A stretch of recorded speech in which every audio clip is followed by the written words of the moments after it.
Dobrodošli na kanal Kodeks Militari. Prvo smo obradili svu teoriju oko američke doktrine korištenja tenkova i oko tenka M4 Sherman. No, to je samo teorija. Mislim da bi zaista bilo sjajno da imamo mogućnost razgovarati s nekim koji je zaista i koristio oklopno borbeno vozilo u pravoj upotrebi. Ali, gdje da nađem takvu osobu? Ej! Poštovanje! Ovo je gospodin Dubravko Halovanović, koja sreća da ste tu s nama. Da li bi nam, gospodine, pomogli s nekoliko informacija? Lijepo, pa probat ćemo nešto. A vi ste sigurno gospodin Matija? Tako je. Militarija? Točno. Svaka čast. Jako prekrasno. Odlično. Možemo o tenkovima, ali ovaj tenk ovdje nije sudjelovao u Domovinskom ratu. Ali je sigurno imao ulogu u njegovoj pripremi. Pa vjerovatno da. Malo je ovakvih tenkova ostalo poslije reorganizacije Jugoslavenske narodne armije, znači tamo 60. i 70. godina. I ovakvi tenkovi su uglavnom bili disperzirani kao spomenici nečega. Recimo, jedan je tako bio u Selakovoj poljani ovdje na Petrovoj gori. Ovo je konkretno iz Slunja. I prilikom izvlačenja ovog tenka imamo jednu zgodnu priču. Da li biste je volili čuti? Vrlo rado, zato smo tu. O, prekrasno. Pa ovako, ja sam tražio od našeg vojnog muzeja u Zagrebu, znači napravio sam zahtjev da bi ovdje na ovim prostorima izložili nekakvu oklopnu tehniku. Počeo sam sakupljati te trodimenzionalne eksponate i rekli su mi da moram napisati na ministra, da ministar da odluku. A ministar u ono doba je bio Pavle Meljavac, tako da mi nije bilo baš problematično to riješiti. I dobijem, znači, ovog Shermana koji je gradsko poglavarstvo, u ono vrijeme je bilo poglavarstvo grada Slunja, zaključilo da ga treba maknuti sa prostora Slunja, jer je on bio na putu prema vojnom poligonu i da se to da meni, znači za muzejsku zbirku Domovinskog rata koju smo ovdje ustrojavali. I ja tražim od ministra da mi da labudicu, znači vozilo s kojim ćemo to prepeljati i da ga dopeljamo na ovaj prostor. I dobijem ja labudicu i sad krenemo mi lagano za Slunj, još se i ni ne žurimo. Došli smo tamo negdje oko 10-11 sati, taman je bio gablec ovih majstora koji su bili oko tenka. Ja dođem, oko tenka ima 5-6 ljudi i sad razvlače nekakva cijevi, šlaufe, i vidim autogeni aparat. Oho, rekao, dečki, ovo je moj tenk, a kaj vi tu radite? Pa veli, mi smo došli to srezati, to smo mi dobili. Za koga ste vi dobili? Ja imam od ministra odobrenje. A dajte mi pokažite vaše odobrenje. A, mi nismo a dobro. Evo odobrenja, ovo je odobrenje. Ovdje piše ministar Pavao Miljavac, general zbora. A ovaj tenk sada tovarimo na labudicu. Ma nemojte nam to je 40 tona železa. Nemojte nam to odpeljati. Gotovo, riješeno. Dečki, pripeljajte labudicu, tovari. Tako da smo mi ispred nosa uzeli eksponat. Znači da ste bili jedan dan kasnije došli? Da smo došli pol sata kasnije, već bi oni počeli rezati. Tako da je, evo, dobar tajming. Priča za 10. I evo, postavili smo ga ovdje. Najprije je bio u taboru Korana, mi smo imali ovdje u zbornom području taborište. Korana, to je Dugi Dol, da bi pripremili mjesto gdje ćemo ga parkirati. I kad je to bilo pripremljeno, onda smo ga prenijeli ovdje, onda smo ga premili na ovaj prostor.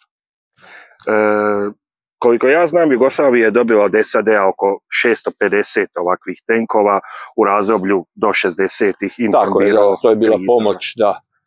Da li možete reći za što su se koristili bilo u JNA, a bilo kasnije u Hrvatskoj vojsci?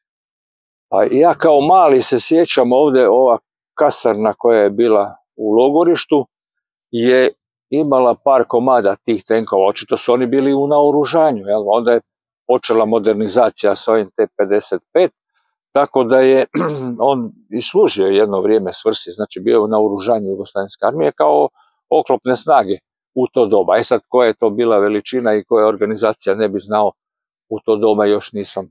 Da, prošlo je pola stoljeća. Da.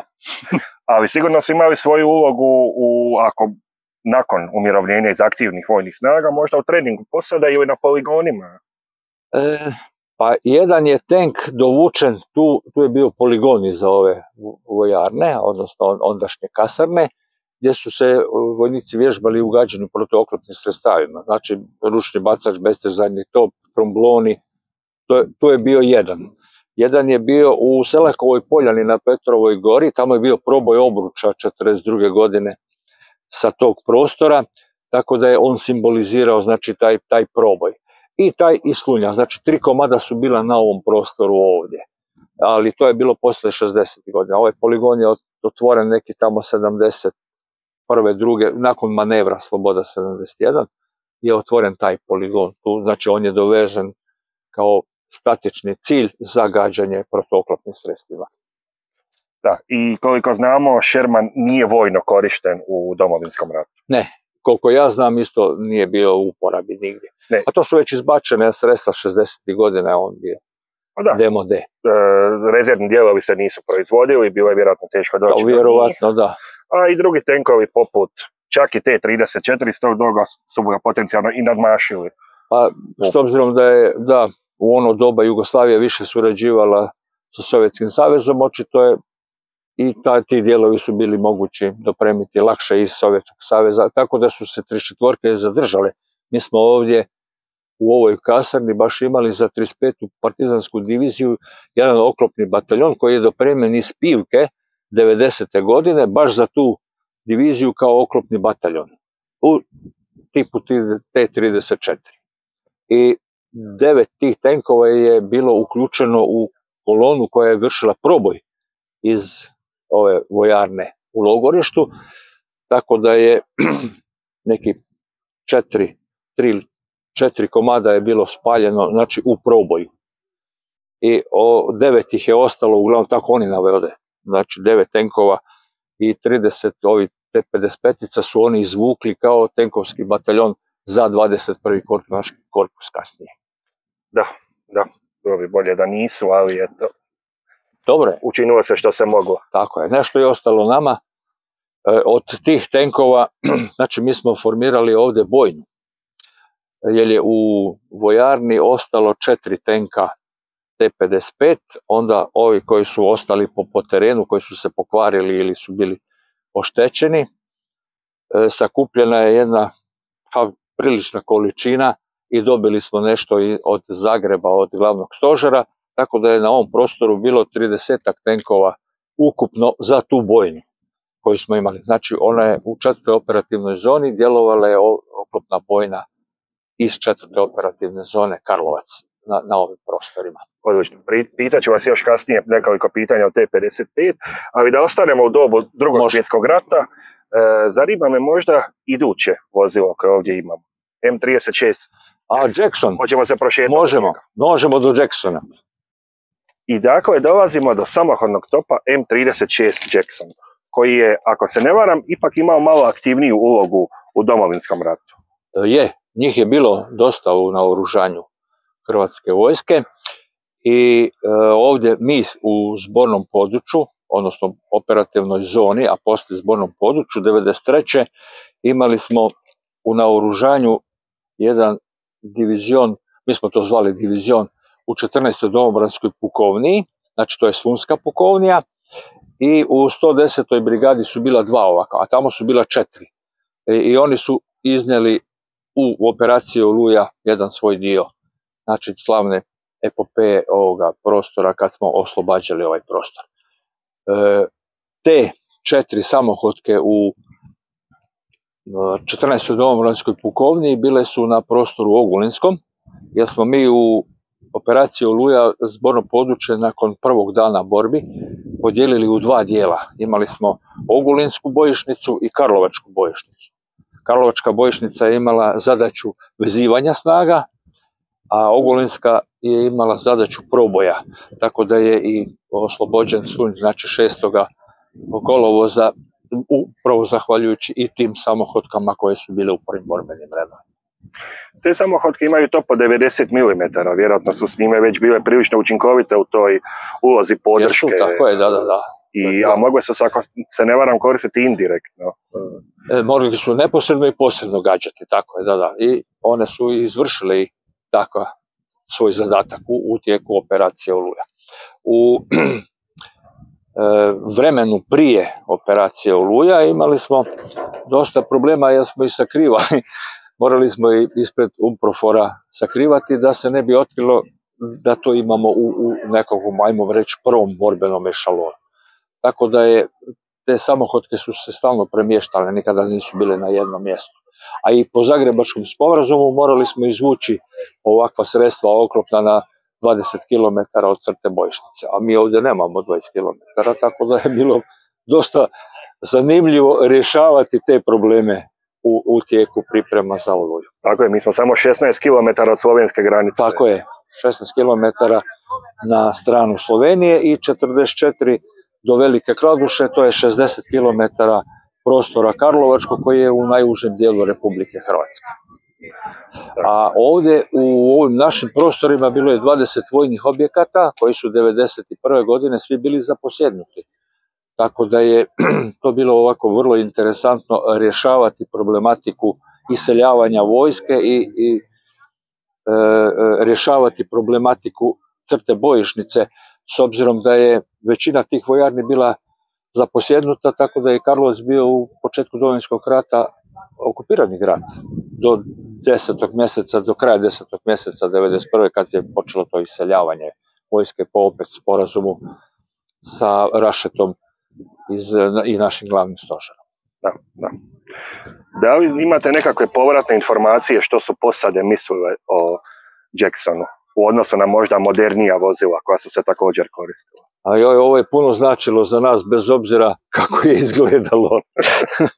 Tako da je to bila prava violina za borbena djelovanja. Znači svi oni su bili oduševljeni kad je se trebalo krenuti u operaciju, kad se konačno koristi to sredstvo. Do tada su se samo uzikali i isprobavali, znači nije bilo gađanja, ali bi otkrili položaje gdje su, tako da je bilo samo maskiranje nekakvog kretanja pokreta da se posade dobro uvježbaju u uporabi samoga sredstva. Da, vjerojatno je bio i problem naći rezervne dijelove, mehanički to održavati. A zato i nismo puno upotrebljavali, čuvali smo i za kraj. A na kraju puno ljudi mi je rekao za kopneno ratovanje, koliko god star sustav bio, vjerojatno će se za njega, ako znaš koristiti to sredstvo, naći upotreba. Tako da mislim da ako ništa drugo, ovo je samohodni top od 90 mm i 90 mm je nešto značilo, i danas i u prošlosti i u budućnosti će imati svoju ulogu na bojnom polju. A da, je, apsolutno. To nije baš zanemarivi kalibar. Da. Gdje ovo lupit, baš ni trava ne raste. Eto, legendarni Jackson i ja sam čuo jednu priču dolje iz Dalmacije, iz zbornog područja Zadar, kad su bile borbe oko Maslenice, da su naši Jacksoni ostali bez streljiva. I to mi je pričao gospodin Željko kojeg poznajemo, da je došla zapovjed da se pošalje svo streljivo iz zbornog područja Šibenik u Zadar, jer su u Zadru imali još samo dimne granate. I da je onda streljivo sa topova na Žiriju koji su 90 mm, vjerojatno talijansko streljivo iz Drugog svjetskog rata, hitno preneseno u Zadar i naša linija tamo je izdržala, vjerojatno zahvaljujući talijanskom streljivu iz američkog lovca na tenkove, a sve iz Drugog svjetskog rata zapravo se dogodilo u Domovinskom ratu. Koja je to kombinacija? Naravno, ova je priča istinita samo ako je gospodin koji mi ju je ispričao u pravu. Ne kažem da je zaista tako i bilo, ali bilo bi vrlo zanimljivo. Ali je zanimljiva priča. Da. Bili smo i mi tamo na tom prostoru Žirija i tamo su bili, ti topovi, znači bilo je dosta municije, oni su kompletno skladište je predano zajedno sa topovima i vojskom. Čak su i maskirali da su od strane JNA dok su ratovali na hrvatskoj strani, tako da je i to zanimljiva priča, da. Je, tu priču mi Šibenika svi dobro znamo i definitivno ćemo i pokriti detaljnije u budućnosti na ovom kanalu. A evo, Željko se trudi tamo sa tim prostorom, nadam se da će i uspjeti to riješiti. I mi mu želimo uspjeha. A za sada Vi u Karlovcu ste puni iznenađenja, tako da imamo još jedno oklopno vozilo iz Drugog svjetskog rata koje možemo pokriti. Može, i to je bilo u uporabi. Idemo onda do Hellcata. Mi idemo do Hellcata. I dakle, tu smo kod još jednog američkog lovca na Ovo je tenkove. prava dama, oklopna. Hellcati. Mi smo ovdje imali jedan divizion, to je iz Zagreba je stigao ovdje 1991. godine, ali nije mogao sudjelovati u borbenim djelovanjima kad je kasarna iz logorišta izvršila proboj jer nije bilo posada. Znači oni su bili parkirani tamo, jedna je samo djelovala, jednu su osposobili sa posadom, tako da jedna, ali je izgorjela, znači bila je pogođena. A inače i Jackson i Hellcat su lovci tenkova. Oni su lagani oklopnjaci koji nemaju zatvorene kupole, tako da 2 put brže pune topove i znači zaustavljaju prodor tenkova. Oni imaju tu mogućnost da se lako kreću po terenu i s obzirom da su gusjeničari i 2 put brže pune topove, tako da su brži od tenkova. I to im je prednost. Hellcat je mogao, ako se ne varam, postići, barem u Drugom svjetskom ratu, do 90 km na sat, što je izuzetno za jedno vozilo s gusjenicom. Imali su i ove gumene naplatke, znači onaj tamo ima gumene naplatke, ovaj nema, znači oni su se mogli kretati po dobrim cestama, plavim putevima, tako da su imali da postignu veliku brzinu prilikom borbenih djelovanja i premještanja za borbeni. Da, znači prvo je bilo lako koristiti taktike pojavljivanja, tako je, iznenada, kratko djelovati. Tako je, i povlačenje, premještanje na drugi položaj i opet rasturanje ovih oklopnjaka. Da, iako sa topom od 76 mm, vjerojatno je bio malo ograničen u odnosu na tenkove. Naravno, dobro, za ove T-55 je bio, recimo, ajmo reći ne baš ubitačan, ali ga je mogao nesposobiti. A za Shermana je bio ubitačan. To je, jer je i 76 i Sherman. Oni su isto tog kalibra, tako da je parirao to. Ali to je u to doba bilo i moderno. Ovi su kasnije napravljeni, 55. A zanimljivo kako je Sherman izašao iz upotrebe u JNA, a Hellcat ostao operativno. Zadržao se. A vjerovatno ih je bilo puno više, pa se lakše i osposobljavalo. Znači, obuka je i dalje trajala na njima. Ja znam jednu stvar, da to je da imaju automatski prijenos u odnosu na druge tenkove koji su ručni. Možda je bilo lakše i voziti, se upravljati, tako je, da. Obučiti i sve. I osposobiti posadu za borbena djelovanja. Da.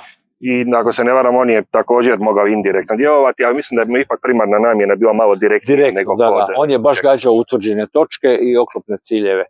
A mogao je gađati i posredno, ali nije bilo je, ajmo reći, punog efekta od toga. Da, on je i taj top od 76 mm, povijesno nema baš neku visoko eksplozivnu granatu, tako da je više bio zaista specijalizirano protuoklopno. Baš je namijenjen za borbu protiv tenkova, i za sprečavanje prolaza tenkova.